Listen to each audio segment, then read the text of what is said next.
stay tuned for John's next video. So what we're doing today is going over the I beam. And so what you'll notice is what heat does to our material. Okay? That's just a torch cut. Okay? Plasma cut will do that, but not as much. But you're still creating a heat affected zone, you're changing the grain structure, okay, and causing distortion. So some grain refinement is taking place. And so that gives us a little bit of a challenge because we're going to cut both edges of this plate. Okay, we're going to cut one side and then the other. A couple reasons. If we just cut one side, we'd end up with a piece that looks like this. Okay? And so we'd have a lot of straightening to do. When we cut both sides, that second cut helps pull that piece closer to straight than it was. So our optimum tip would be a single aught, a 0. We don't have one around, so there's nothing that says we can't use this bigger tip. We're just not going to get the premier cut that we could get with the aught. Okay? This gives us the oxygen cutting and the settling pressures. And so what we've already done is, and I'll show you how this works, but these are the on-off valves. Hear the gas flowing? Okay?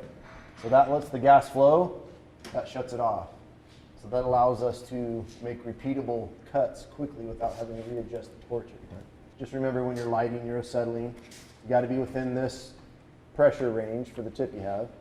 You're going to set that. You light your acetylene. You want to get rid of the smoke, the black smoke, right? You don't want the flame jumping off the tip. Start adjusting your oxygen. You want to adjust it till you get that neutral flame, right, on your preheat flames. And then when you hit your cutting oxygen, that preheat neutral flame shouldn't change. Light, and then it's ready to start using for cutting oxygen immediately. Okay? Also, your preheat flames you want to keep off of the base metal. So we don't, all they're doing is creating, all those little outside flames is creating a molten puddle. And then once we hit that center oxygen, that's what's doing all our cutting for us, right? It's creating that burn, that rapid oxidation, that's what's making the cut. And so we really don't need the preheat flames after that, okay? Unless we go too fast and we overrun our molten puddle, which I did on the last one. You can see it happen right here. So I had to back it up, get that molten puddle established again, and then initiate our cutting oxygen. Okay, so make sure you got a tip that will work well, which this one will, but it's not the optimum one. And the next thing we'll do is we clean this after, before the last cut, but always check it again. And what do you want to do with these cleaning tips? Find one that's not, especially not too big. If you're a little small, you're okay. You definitely don't want one that's too big, right? The hole there, just clean it up. We're not resizing it. Okay. The real important one here is our oxygen, because that's what's doing the cutting for us. But I would check that every time after every cut.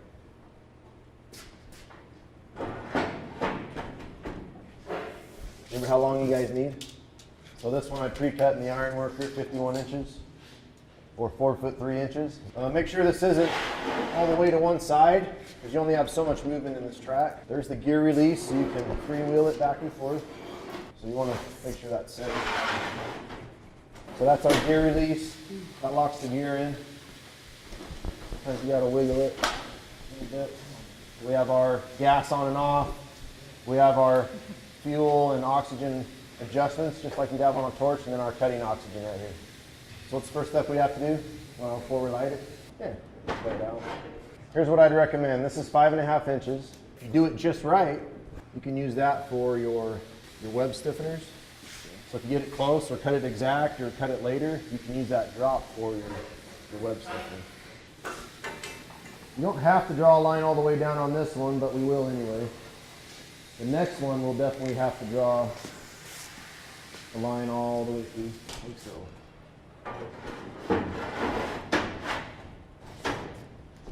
Okay, so this is the part we want to keep. This is the part we want to get rid of, right? So you want to make sure that you're cutting to the correct side of your line, okay? But actually, I've done wrong. On this one, this is the one we want to keep, because we know we have extra on this side. That's right. So this is the line, this is the dimension we want to keep right there for this cut. Once we make that cut, we'll flip it and cut what's remaining off. So we actually want to stay on this side of our line. So we make sure we get a square cut. So this runs our torch in and out. This runs our torch up and down. This loosens it so we can rotate this way or that way. The next thing we'll do is light our torch. About a half turn on that, right? 3/4. Full turn on your oxygen so it seats. Already have the pressures set. They're going to be based off of that guide. So once you hit this, here the fuel gases flow. We already got the flame preset and everything. So we'll light it and recheck it. But this will light the fuel gas as well as the oxygen.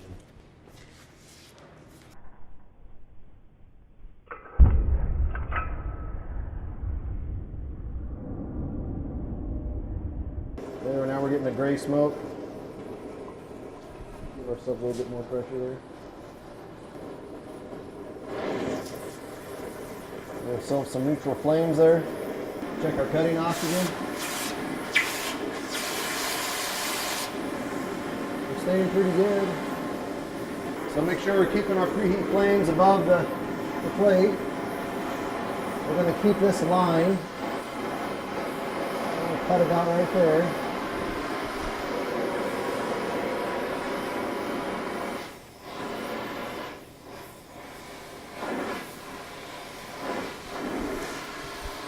Okay, so the next thing we're looking at is we have speed adjustment and a direction to go this way or this way.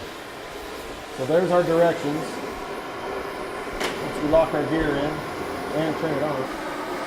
So we can go forward, this direction, you can call it forward or reverse or however you want it. Neutral, and return back that direction. We also have a speed adjustment.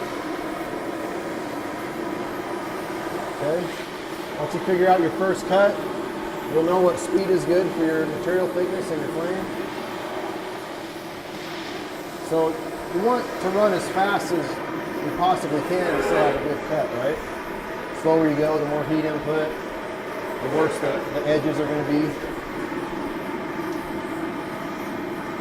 So we'll start it a little bit slow and then kind of see if we can push the limit on it.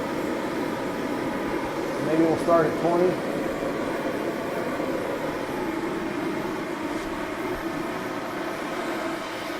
Get a preheat. Once we get a preheat,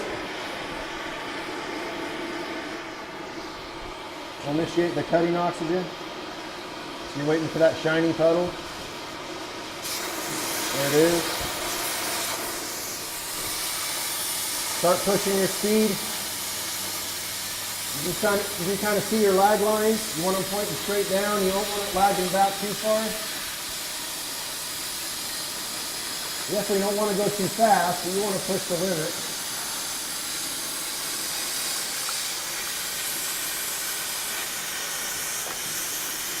Pretty good. Giving us a good cut.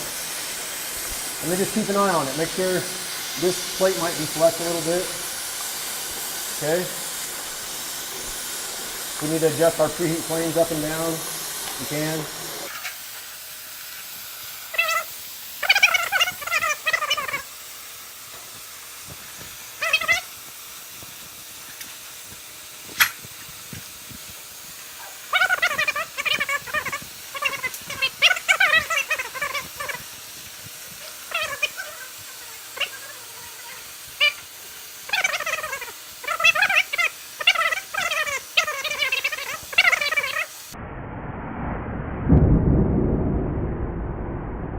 Well, our piece fell off, so that's good.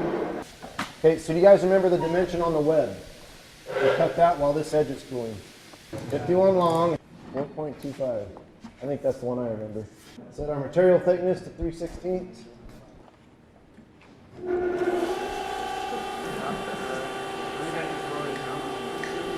Cut it to length first, 51 inches. 4 1/4.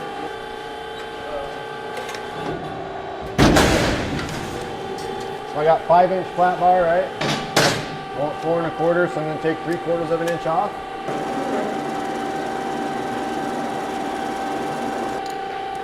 So there's exactly 3/4. So I was going to take 3/4 off of one side. He recommended taking 3/8 and 3/8. Give us a nice square edge. A flat as opposed to a radius that's full of some oxidation.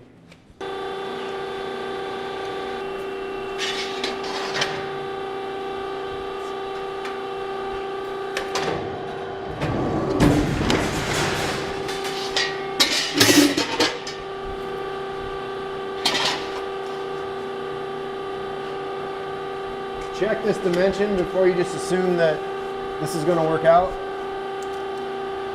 I would recommend, if anything, make these parts to size or smaller. Work out good.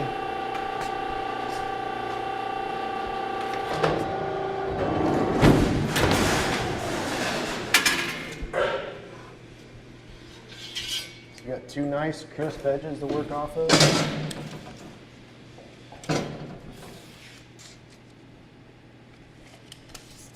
Got our 51, right? So we'll take some of that mill scale off before we do our layout.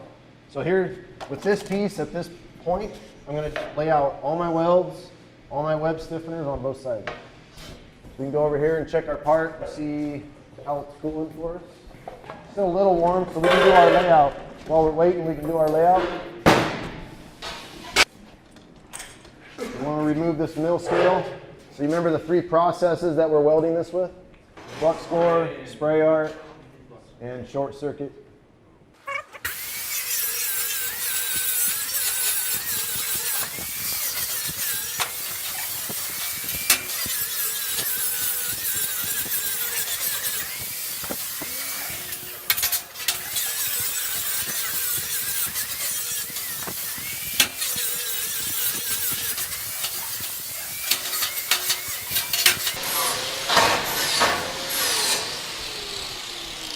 Remember the layout, the web stiffeners, and where the welds go. So let's do the web stiffeners first. So what's from the edge to center of each web stiffener? 18 inches. 1 foot 6 inches, 18 inches. Okay, that's our center. How thick is our web stiffener? 3/8. Okay, we'll go 3/16 each direction from center, so we have 3/8. Make sense? So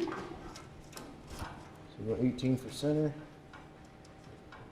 3/16 each direction for our overall. Okay, makes sense? 1 foot 6, 1 foot 6 to center. We did half our material thickness each direction. So we have our web stiffener centered down there. Okay, so now what about the welds? Okay, so for section A, we'll label this section A. B and C, we're going to look at it just like we would the print. Okay, so for section A, this is flux core, FCAW. The bottom welds, arrow side and other side, are continuous. Go to the GMAW, it's the same thing, continuous on the bottom. Label that GMAW. Third section was our spray arc, which is GMAW as well. We're just different wire transfer. We're going to do that continuous on the bottom. Now we lay out our top intermittent welds. So if you remember, the FCAW and the GMAW, we have intermittent welds, which mean they're not continuous, but they're chained, right? So if we have an 1.5 inch weld, that's what we're asking for right here. 1.5 inch weld on one side, an 1.5 inch on the other. They're opposing each other. They're opposite each other exactly. Those are the chained ones. When we have the staggered, then they're going to be offset that center. Okay. Now when we have staggered, if it doesn't tell us on the print where to start and end one side or the other of the stagger, then we're just going to work off of the center lines of the welds that we have. So we have 3/8 leg fillet weld, 1.5 inch long on 3-inch centers. So we're going to start on the end. We're going to go 1.5 inch. We're going to go 3-inch center. That's going to be the start of the next weld, and then we're going to go 1.5 inch. Okay. So since we're on 1.5 inch welds on 3-inch centers, all you got to do is mark out 1.5 inch lines all the way down. So I have 1.5 inch, 3, 4.5, 6, 7.5, 9, 16.5, and then our next center is the center of the web. Okay. Now we can mark out where we want the welds. Intermittent, but they're chained. It's not always this easy. Mark out where we want our welds. If it doesn't tell us, we get to choose. Okay, our next ones are staggered. Okay. So we're going to mark this out the same way. We still have 1.5 inch on 3-inch centers. We're going to mark this side out the same. We just got to remember that when we go to the other side, that we have to stagger those loads.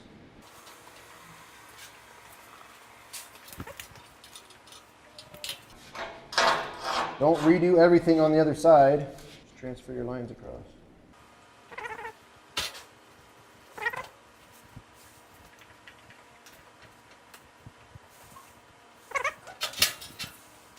Okay, so I welded there. This is going to be staggered, so I'm going to start my welds staggered of that on this side. So here I have my weld.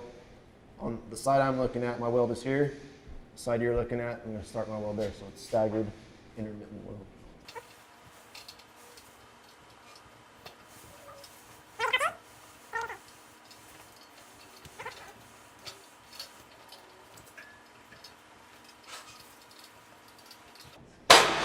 Okay. It's going to be continuous. We'll mark out our, let's check those real quick. I bet by the time we get done with this, our part's cooled down.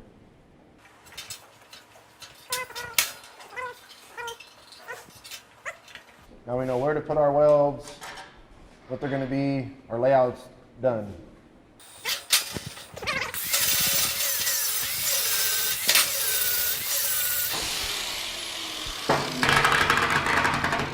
Dart side.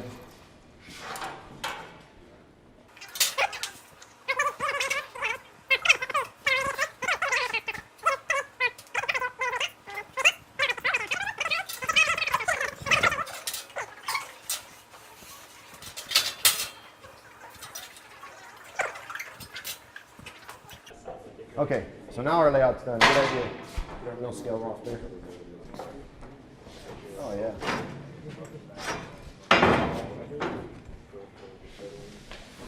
So did this one bone the same amount? Pretty much.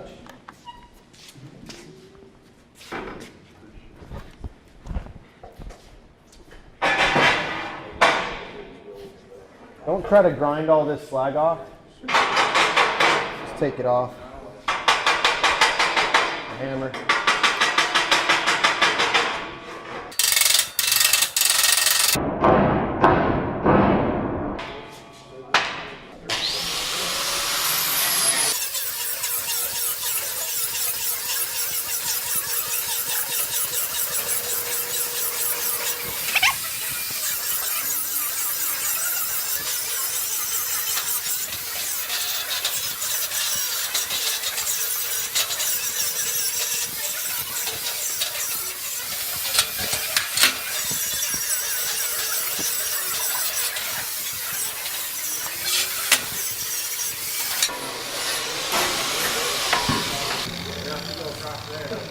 How wide is the plan?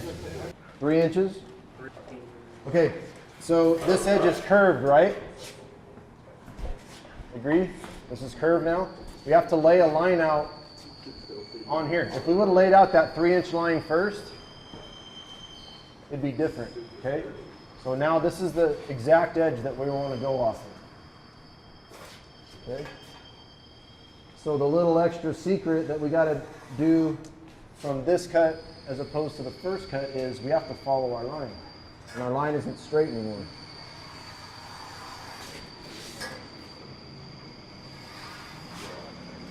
So if we cut in a straight line, you'll see this when I set this up here. If we cut in a straight line, you'll end up with a skinny middle, for lack of a better term.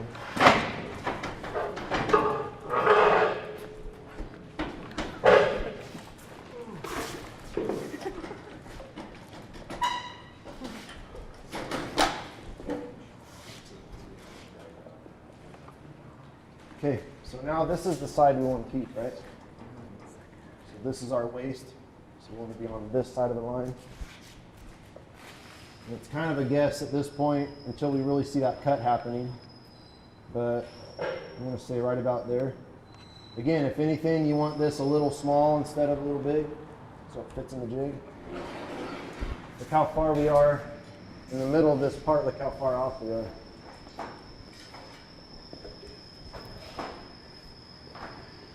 See that? what is that, about a 1/4 inch or so? So it ended up being a 1/4 inch thin in the middle. So instead of letting this track torch do a linear movement for us, we got to move the torch as we go manually. Still going to run at a consistent speed, but we actually have to follow the line. A little more of a manual operation than before. Okay? Get to the other side, then we're good again. So since it cut so well before, I'm just going to start from this side again and do the same thing. So in theory, the gases should be adjusted, so all we got to do is turn them on, light them, and then preheat our metal, and then away we go.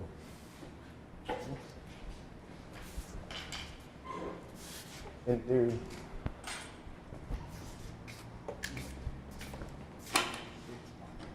Lock that in. And we're still on. I got bumped a little bit. We're on 24 now. So the flame should be good.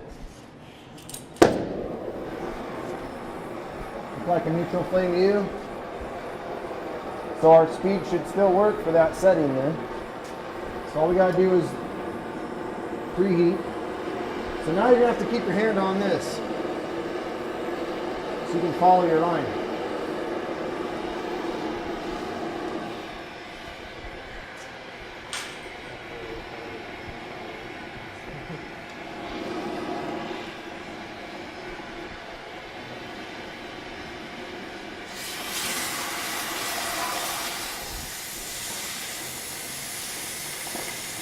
Wrong way. There we go.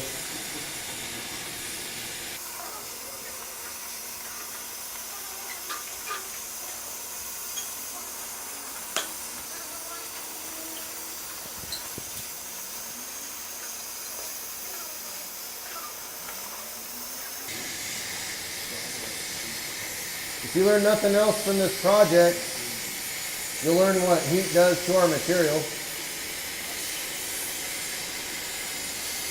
So that's why usually welding is the last resort. If you can bolt something or secure it any other way other than welding it, you're going to want to do that, because once we start welding something, we get a lot of distortion and stress in our parts.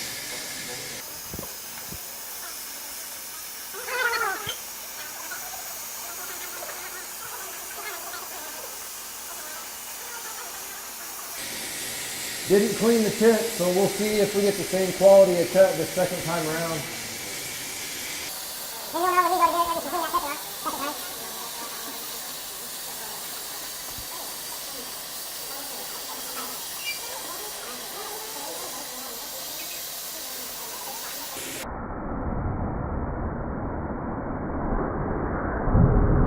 Well, the piece still fell off, so that's a good thing. We should be able to clean this one up. Cut that out before I was fishing. I mean, about what, 16 inches worth?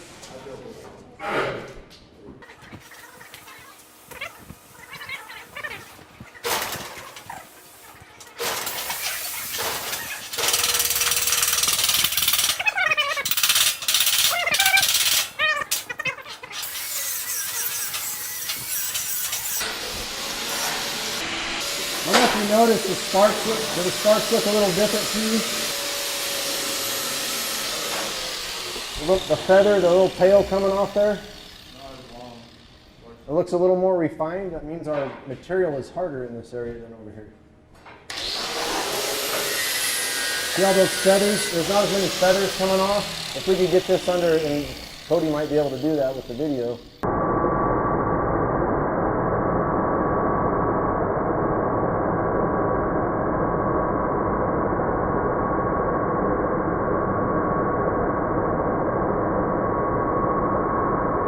That as opposed to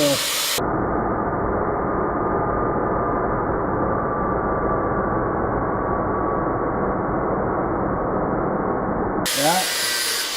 I think that's a huge difference. You can really slow that down maybe, hopefully. I'm going to go 4 3/16. Nope, I'm just going to cut those on the iron.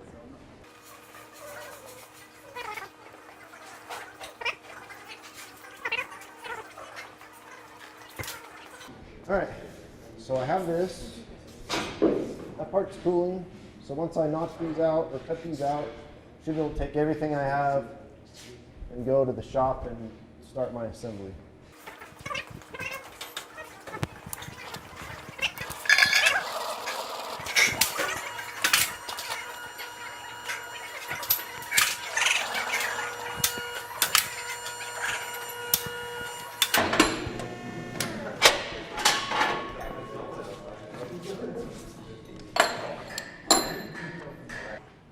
So hopefully this is what the third project we've done.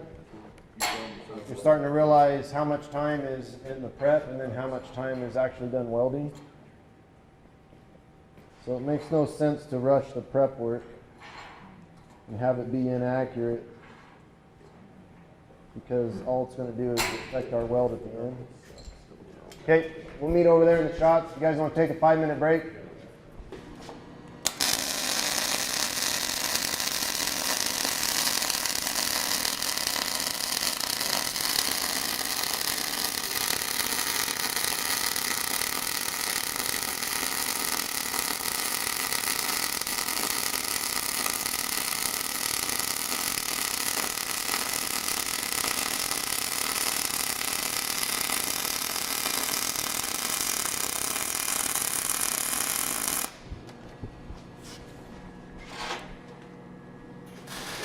Slight bow still.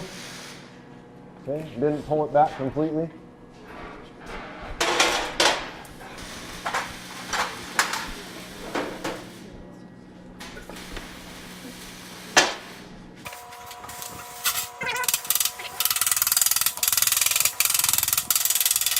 I'm happy with the cut. I just wish we had a little less slag. And I might have gone a little slow. Could have bumped it up.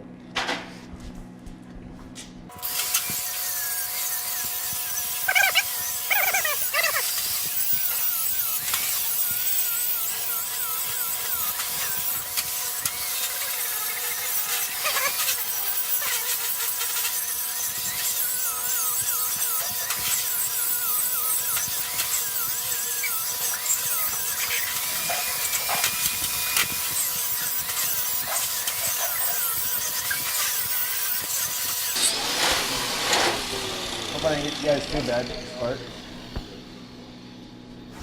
So I have all my pieces cut out. We pre-cut this one. So by my tape measure, I'm at or under 3 inches. We'll straighten this flange piece before we go any farther. Still within that 3 inches. Count the pumps. Ready? Got 1, 2, 3. See it moving? 4. Let's go with 4.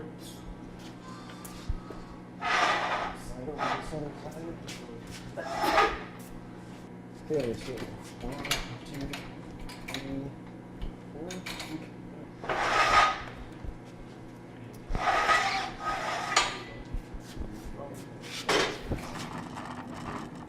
I must have practiced that.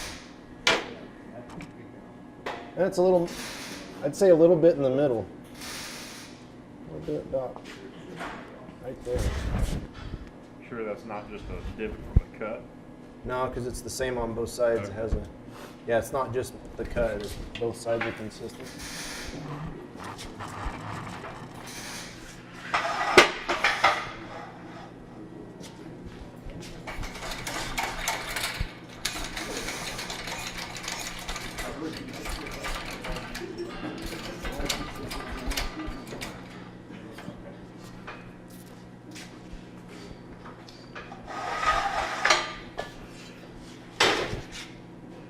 Oh, I like that. Pass that around.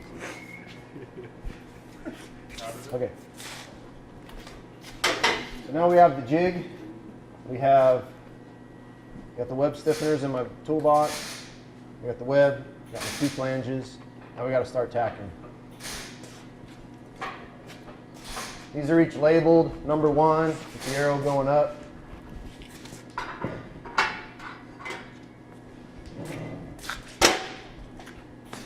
Number 2 with the arrow going up. I'm going to leave that one in place. Number 3. I'm probably going to grab my file and make sure there aren't any berries that are going to mess up my ability to move those parts in there. Not we're being as efficient as we can. All my berries out there. Look at that.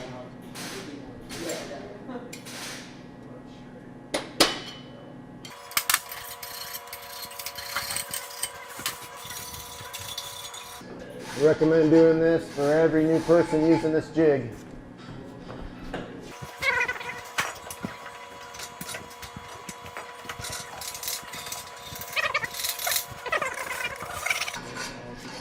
All goes back to planning.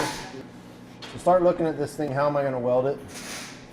So maybe I'll put my tack welds on the end of each weld here. Okay. One extra step you can take if you want. This works really good for pipe to plate, T-fillets. Here's where my tack's going to go, right?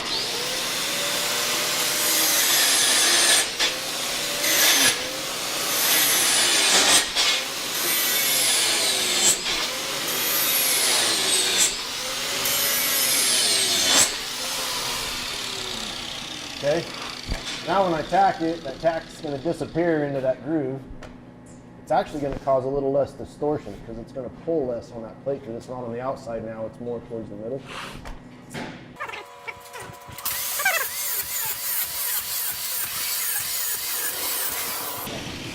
Okay. Well, let's see if our parts fit.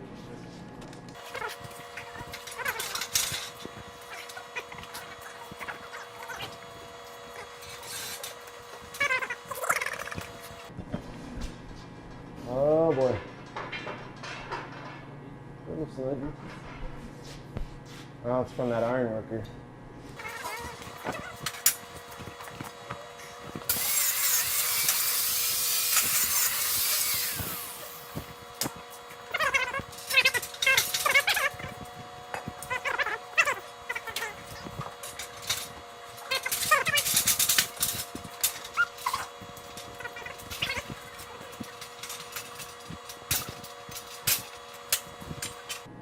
You see how this wouldn't work at all if your parts were too big?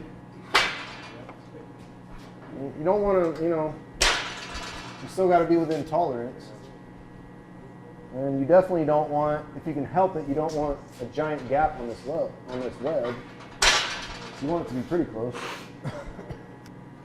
Within tolerance. So I got a little gap there. I'd rather have a slight gap than not have it fit. I'm going to tack my ends here.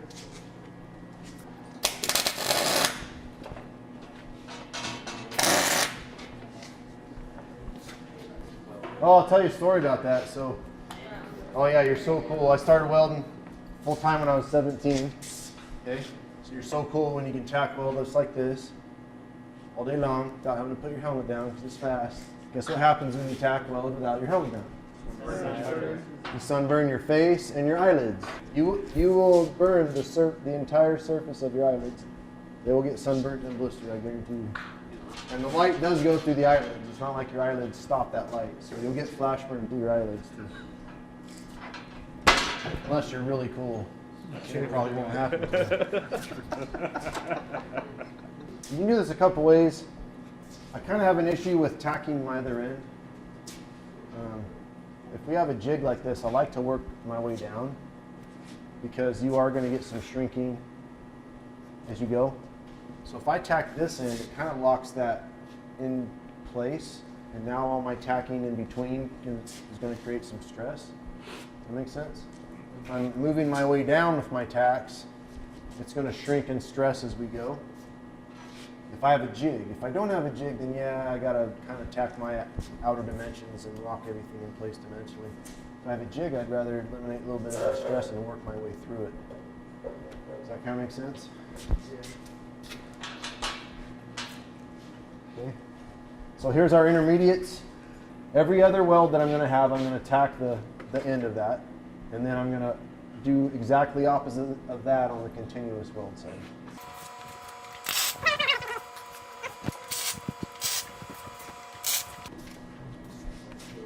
So I started over here, now I'm going to start over here.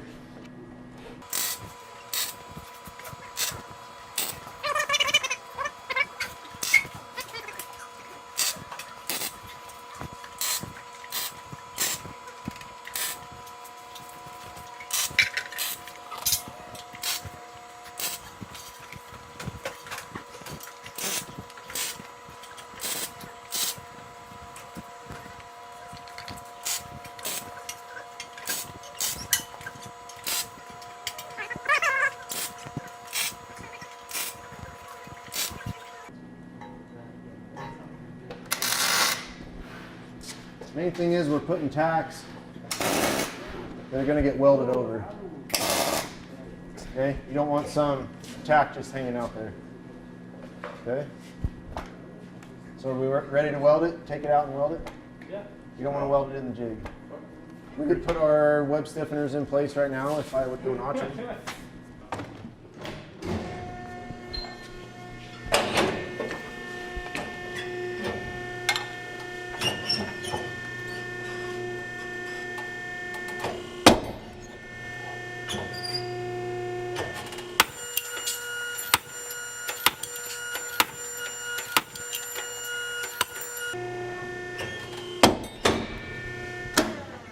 When you put these in, and something I could have, looking back, I could have, instead of doing these last, could have done these first, and it could have potentially helped with a little bit of distortion I got from tacking on one side before I could get and tack on the other side. Some shrinking that went on. There is a little bit of play in this jig, so some parts may have moved slightly. When you go to tack these in, check them with a square. Okay, don't eyeball them. They can be off. Just put a square on them when you tack them. So after we get these in, all we got left is welding it up.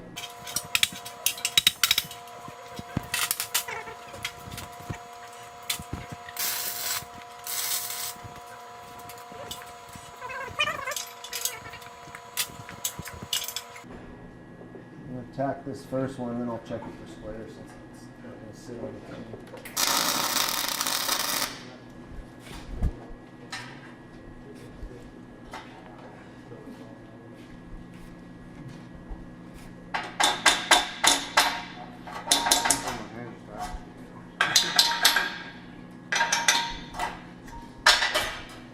One gap in there.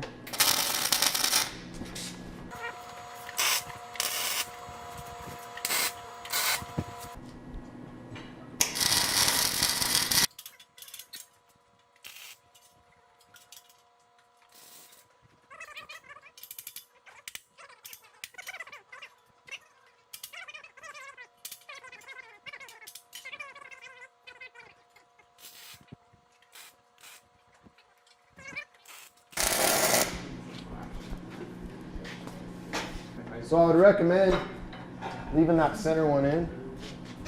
You can do this however you want to do it, and I would also recommend not leaving them all on and trying to slide your pieces in, because there's so many pinch points on there.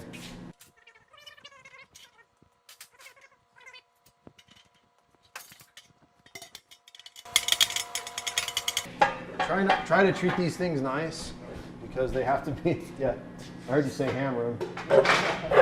Try to treat them nice, because the next guy has to have his parts fit in there. Okay, we're not putting it on one side. It's going to cause distortion as opposed to the other.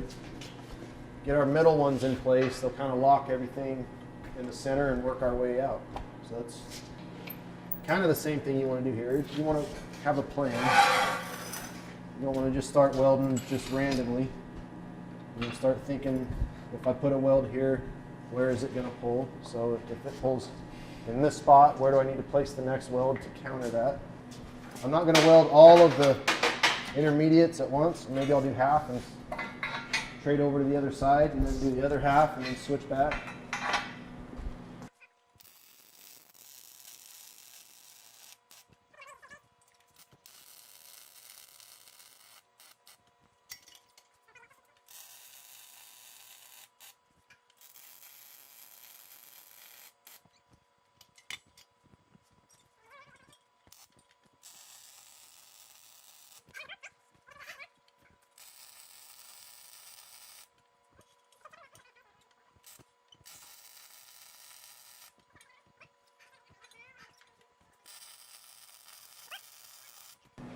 Beautiful. So you see the difference between a pull and a push. You can see the difference. We went uphill on these, so we had some buildup. If we would have gone downhill, it would have been a flatter bead, a little bit better penetration.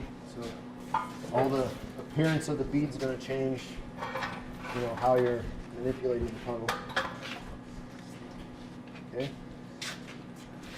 These are all chained, so we're going to create welds right here. If you put a spot weld at the end, then you'll know where to stop, right? Another way to do it is, once you get the hang of these, if you're doing repeatable intermediate welds and you're using the same rhythm, You can count. So let's do it on this one. For where we start,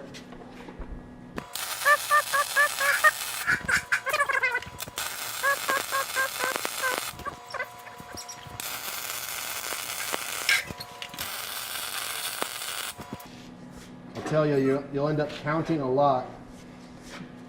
As welders, you'll count all the time.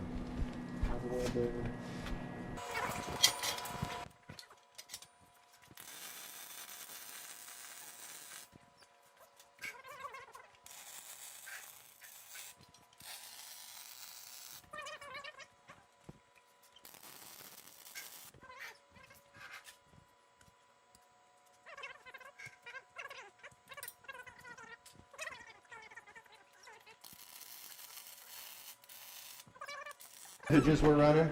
You can see the challenges on this one with the voltages I'm running.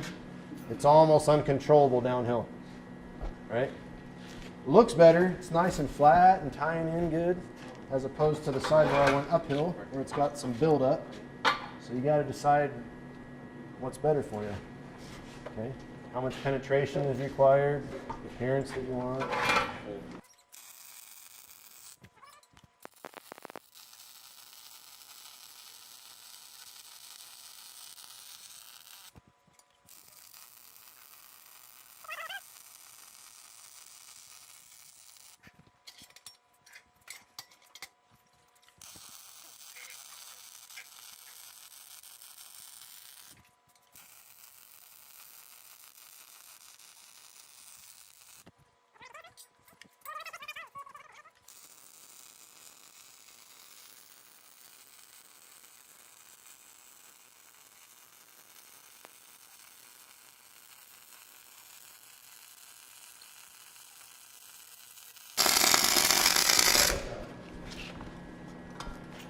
Okay, kind of a nice flat bead there.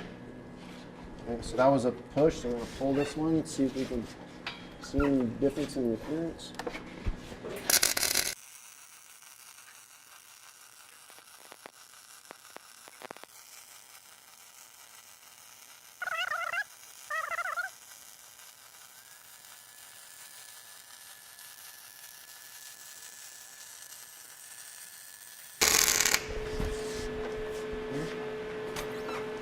So we'll set up, we'll do flux core next, and then we'll finish with spray art.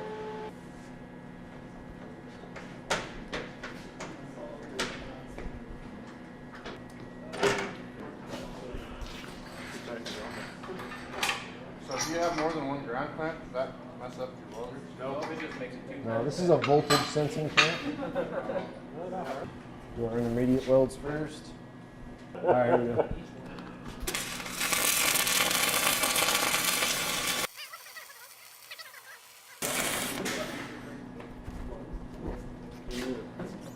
Huh? Yeah, I will in a second.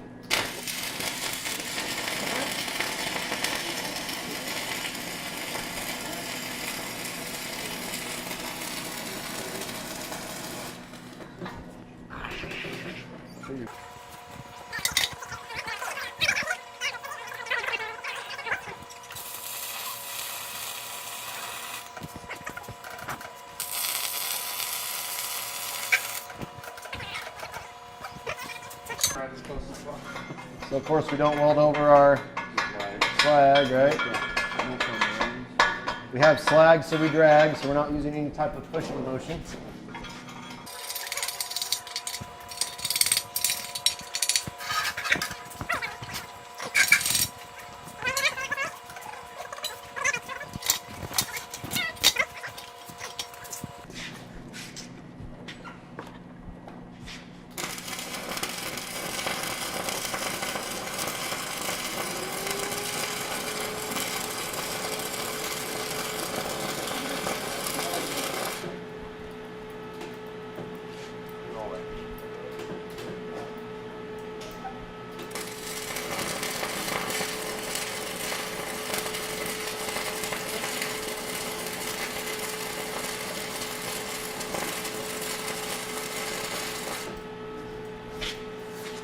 Ship our slag off these first couple and kind of read our weld really quick.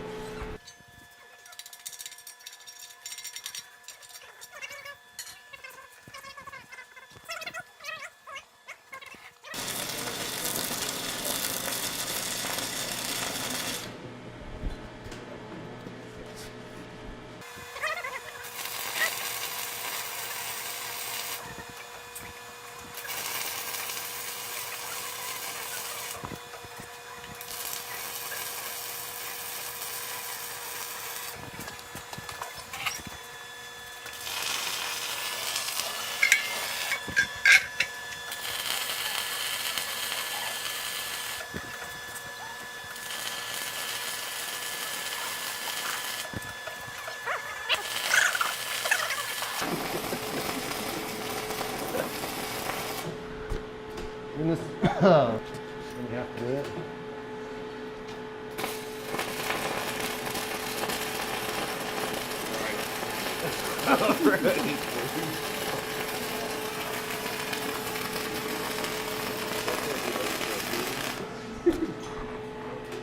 Monkey. That's the shitty part about it, right? To where Yeah, I should have a respirator on, of course, but then it's going to be tough to talk.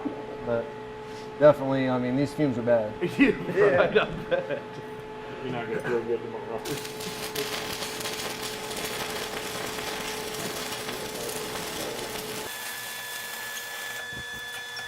Put over, do the other side.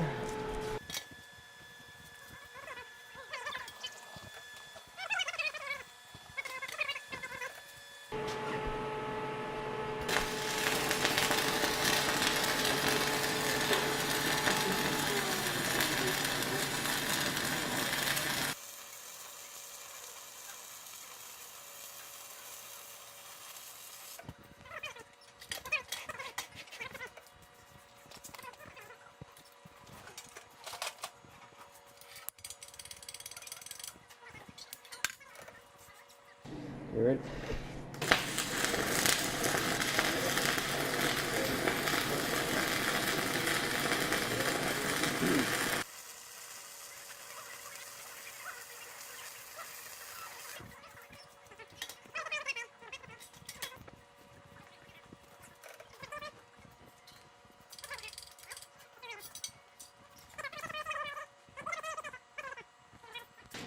Any way that you can stabilize yourself is going to be a good thing.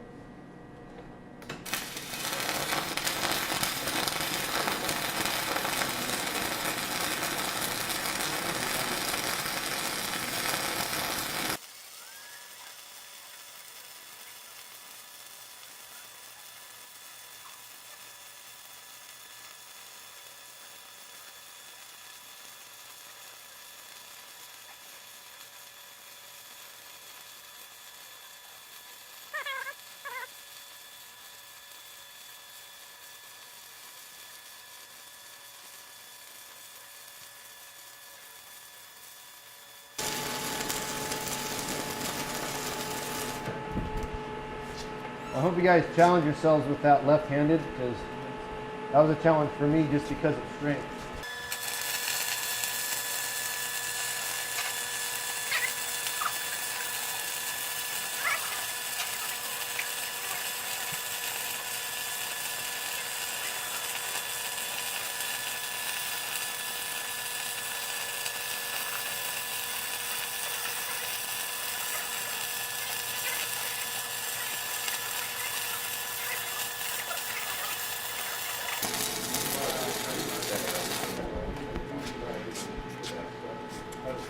Might as well leave that slag in place until you make this weld, because you can see how red hot it is on this side. Okay, so the last process is spray art. That's going to be the fastest. So we're at 31 volts. We're definitely at above that transition point, so we can get a spray art. You remember how much argon we need to initiate a spray, a true spray? Minimum of 80, so we actually got 90%, so we're good. Okay. So we'll weld our web stiffeners in first. If we got this set right, it should be nice and quiet. Right?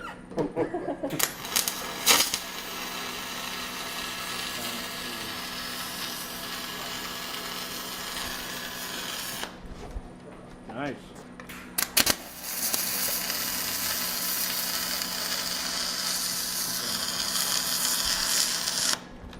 That's just fun.